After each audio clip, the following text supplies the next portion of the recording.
देखिए, बहुत दिनों से यही बात चल रही है कि एफसीआरए बिल कब आएगा, डीलिमिटेशन बिल आएगा या नहीं आएगा। इंडी वाले अलग नारे लगा रहे थे कि नरेंद्र मोदी कहां हैं, अमित शाह कहां हैं, लेकिन अब कोई नहीं पूछेगा कि मोदी शाह कहां हैं, क्योंकि संसद में कुछ तो बड़ा होने वाला है। नरेंद्र मोदी भी रोज संसद आ रहे थे, अमित शाह भी रोज संसद आ रहे थे। यह हंगामा मचाने वाले तो चले जाते थे, लेकिन अमित शाह देर देर रात तक संसद में काम कर रहे थे। अब पता चल रहा है कि काम हो क्या रहा था, और इंडी वालों के भी कान खड़े हो गए। अपने अपने सांसदों को कह दिया गया है कि कोई इधर उधर जाना मत बॉस, क्योंकि सरकार और बीजेपी ने भी किसी बड़े एक्शन की पूरी तैयारी कर रखी है। बीजेपी ने अपने सभी सांसदों को के लिए व्हिप जारी कर दिया है। 11, 12 और 13 अगस्त को संसद में हर हाल में मौजूद रहना ही होगा बीजेपी के सांसदों को। उधर कांग्रेस ने भी अपने सांसदों को मौजूद रहने के लिए कह दिया है। यानी 11, 12 और 13 अगस्त कुछ तो जबरदस्त हो सकता है।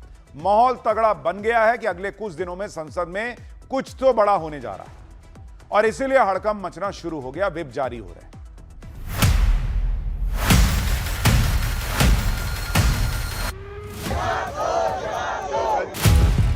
सर, अमित शाह जी बोलेंगे तो ये चुपचाप बैठ करके सुनना पड़ेगा।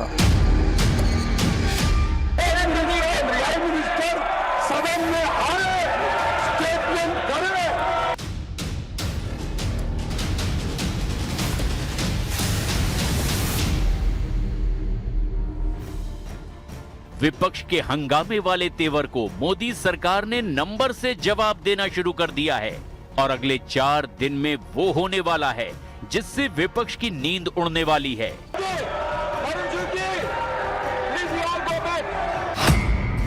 डीलिमिटेशन यानी परिसीमन और एफसीआरए यानी विदेशी चंदे वाले बिल पर सरकार ने कोई आधिकारिक घोषणा तो नहीं की है, लेकिन बीजेपी से लेकर कांग्रेस तक ने व्हिप जारी करके सभी सांसदों को संसद में मौजूद रहने के आदेश दे दिए हैं। कांग्रेस ने तो साफ इनकार कर दिया कि वो किसी कीमत पर एफसीआरए बिल को पास नहीं होने देगी, और अगर इसे पास कराने की कोई गुंजाइश बनती भी है तो भी इंडी वाले गुट से बात करके फैसला करेंगे। देखो, एफसीआर के बारे में हम तो अपोज करने वाले हैं। एक दूसरी चीज, ऑल पार्टी मीटिंग हम बुला के, जो हमेशा फ्लोर लीडर की मीटिंग होती है, बुला के निर्णय लेंगे। कल स्पष्ट है कि सभी दल के लोग मिलकर जो निर्णय लेंगे उसी के तहत हम चलेंगे। हालांकि विपक्षी गुट के कुछ सांसदों ने मोदी सरकार के बिल पर ग्रीन सिग्नल देना शुरू कर दिया है। एनसीपी शरद पवार गुट के 8 सांसद संसद में पीएम मोदी से मुलाकात करने वाले हैं। इसका मतलब क्या है? क्या मोदी सरकार ने बिल को पास कराने के लिए नंबर को साधना शुरू कर दिया है? आपकी पार्टी से समर्थन मांग लिया। अगर बारिश बाहर आई तो आप छाता लेंगे कि रेनकोट? देश के प्रधानमंत्री को मिलने जा रही हूँ, मैं थोड़ा किंतु परंतु करूंगी भैया, ऐसा नहीं होता। ये बहुत जिम्मेदारी की काम होती है, और मेरे ख्याल से हम सब ने उस पोस्ट का, हमेशा एक प्रधानमंत्री है उसका, हमें उस पोस्ट के बारे में हमेशा आदर होना चाहिए। और हम सांसद उनको मिलने जा रहे हैं, वो अकाद पॉलिसी के लिए जा रहे हैं ना। आप लोग आजकल क्या हो गया है, कोई किसी से मिलता है तो वो गॉसिप हो गया है। दुर्भाग्य की बात है कि हमारे पॉलिसी मेकिंग को कोई सीरियस नहीं ले रहा है। बहुत बहुत दुर्भाग्य है, और मेरे जैसे सांसदों को बहुत दुख होता है। लेकिन सवाल ये है कि विपक्ष को एफसीआरए यानी विदेशी चंदे वाले बिल या फिर परिसीमन बिल से इतनी दिक्कत क्यों हो रही है? आप जब बिल आया तो उस समय तो दबाव में आपने समर्थन दिया, सही था, लेकिन बिल लागू भी तो होना चाहिए। जब बिल लागू होगा तभी होगा जब परिसीमन होगा। कल लखनऊ की आबादी आज के 20 साल पहले कितनी थी और आज कितनी है? तो संविधान तो ये कहता है ना कि हर लोकसभा में 12 से 15 लाख लोग होने चाहिए। यहाँ 40-40 लाख हो गए लोग। मैं जहां का सांसद हूं, हमारे 26 लाख वोटर हैं। हम कैसे न्याय करेंगे? और समय के साथ अगर पर सीट नहीं बढ़ेगी कैसे काम चलेगा, और परिसीमन नहीं होगा तो सीट कैसे बढ़ेगी। तो आप घुमा फिरा के महिलाओं का विरोध करना चाहते हैं, और अब मुझे लगता है कि देश के कई सांसद समझ गए हैं और महिला आरक्षण बिल पास होगा और राहुल गांधी जी देखते रहेंगे। विपक्षी खेमे में हड़कंप मचा हुआ है कि वो इधर हंगामा करते रहे और आखिरी वक्त में मोदी सरकार कोई बड़ा विधेयक पास न करा ले।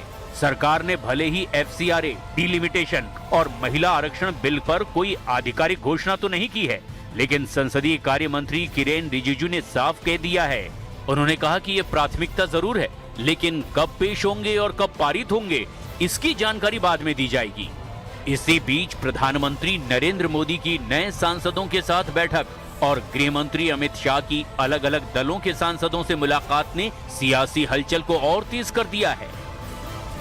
जिस बिल की सबसे ज्यादा चर्चा हो रही है और जिसे लेकर सरकार बहुत सीरियस है, वो बिल है FCRA। सरकार ने पहले भी पूरी कोशिश की कि FCRA पर सभी की सहमति बन जाए। विपक्ष से बात भी हुई, सारे स्टेक होल्डर से बात हुई, लेकिन यह बिल जरूरी क्यों है? विदेश से आने वाली फंडिंग को रेगुलराइज किया जाए, उस पर नजर रखी जाए, उसका हिसाब किताब हो, यह क्यों जरूरी है, यह आपको समझना चाहिए। देखिए, जिसकी बात हो रही है FCRA बिल की, जो विदेश से चंदा आता है उसको लेकर यह बिल बहुत अहम भूमिका निभाता है। और अगर आप देखेंगे, जो 2000 से लेकर 2001 के समय में एक साल में कितना विदेशी चंदा आता था, जो विदेशी चंदा आता था देश के अंदर, वो आता था करीब 4535 करोड़ रुपया। 4535 करोड़। 2021-22 आते आते ये चंदा बढ़कर कितना हो चुका है आपको पता है? ये 22,122 करोड़ रुपए हो चुका है। 22,122 करोड़ रुपए चंदा आ रहा है, कई एनजीओज को जा रहा है, और आप कह रहे हैं कि इसका हिसाब किताब मत पूछो। और अगर आप देखेंगे 2019-20 जो था से 2021-22, इस दौरान 3 साल जो फाइनेंशियल ईयर था, उसमें 55,648 करोड़ रुपए का विदेश से फंड आया। अब अगर आप कहेंगे कि 3 साल में 55,000 करोड़ रुपए का विदेशी पैसा फंड आ रहा है और उसमें हम कोई हिसाब किताब नहीं देंगे, कोई जवाबदेही मत तय कीजिए, ये इस देश में मोदी तो नहीं चलने देंगे बॉस। विदेश से फंड आने की रफ्तार तेजी से बढ़ गई अचानक नरेंद्र मोदी के राज में। अब ऐसा नहीं कि सब गलत ही पैसा आ रहा होगा, सरकार भी नहीं कह रही कि सब गलत आ रहा है, लेकिन कई बार आरोप लगता है कि भाई बहुत सारे ऐसे पैसे की जवाबदेही तय होनी चाहिए जिस पर आरोप लगता है कि भाई वो सरकार को डिस्टेबलाइज करने के लिए तो नहीं आ रहा, वो देश को जो है वो आग में झोंकने के लिए पैसा जो है वो तो नहीं भेजा जा रहा। और ये यूपीए के जमाने में भी आरोप लगा कि भाई सरकार की चीजों को रोकने के लिए इस तरह के फंडिंग होती है। मनमोहन सिंह भी इसको लेकर चिंतित थे। तो मोदी जो कर रहे हैं उससे आग क्यों लग रही है आप समझिए। सिर्फ रेगुलराइज करने की बात भर से विपक्ष तक परेशान है, हंगामा हो रहा है। विपक्ष कह रहा है कि सरकार FCRA से बनी संपत्तियों को कब्जे में लेना चाहती है, जबकि ऐसा बिल्कुल नहीं है। देश भर में संस्थाओं का FCRA स्टेटस आपको बताता हूं। जैसे अगर आप देखेंगे कि विदेशी चंदा लेने की स्थिति क्या है, अगर आप इसको देखेंगे तो आपको समझ में आएगा कि सरकार कर क्या रही है। FCRA स्टेटस देखिए, वो क्या स्थिति है इसकी। कुल विदेशी चंदा जो संस्थान ले रहे हैं वो कितना ले रहे हैं? कुल संस्थान जो विदेशी चंदा इस वक्त लेने के लिए बने हुए हैं वो हैं 52,156 संस्थान। 52,156। लेकिन कहानी में ट्विस्ट है बॉस, ये 52,156 संस्थान जो हैं उनमें से एक्टिव कितने हैं आज की डेट में? आज की डेट में 14,434 जो हैं वो एक्टिव हैं, और जो एक्सपायर्ड हैं यानी जिन्होंने चंदा लिया लेकिन आज की डेट में एक्सपायर हो चुके हैं वो संस्थान है 15,226, और जिनके FCRA का जो उनका लाइसेंस था कैंसिल कर दिया गया वो है 496। अब सारी कहानी जो है वो इस 15,226 को लेकर कई लोगों को आग लगी हुई है। इस पर तो है ही कि भाई तुमको बताना पड़ेगा कहां खर्चा कर रहे हो नहीं कर रहे हो, लेकिन जो एक्सपायर्ड है, अगर विदेशी चंदा हासिल करने वाला कोई संगठन अपने 5 साल की वैधता अवधि खत्म होने से पहले लाइसेंस को रिन्यू नहीं कराता है तो वो लाइसेंस एक्सपायर हो जाता है, उसको समाप्त मान लिया जाता है और उसकी संपत्तियों की निगरानी सरकार जो प्राधिकरण बनाएगी वो करेगा। यानी सरकार ऐसे संस्थानों की संपत्ति पर कब्जा नहीं करेगी, लेकिन सरकार की नजर उस पर रहेगी। अब इतने भर से कुछ लोग पॉपकॉर्न की तरह उछल रहे हैं। क्यों भाई? तुमने विदेश से चंदा ले लिया, उसके बाद लाइसेंस रिन्यू नहीं करा रहे हो और उस चंदे से जो संपत्ति बनाई उसका कोई हिसाब भी नहीं दोगे, उस पर कोई नजर भी ना रखा जाए, उस पर कोई सवाल भी ना हो। लेकिन संसद के गलियारों में सिर्फ FCRA बिल पर ही चर्चा नहीं है। एक और मुद्दा है जिसने दक्षिण से लेकर उत्तर भारत तक की राजनीति में हलचल मचा रखी है और वो है डीलिमिटेशन यानी परिसीमन बिल, मतलब लोकसभा की सीटों में बढ़ोतरी का फॉर्मूला।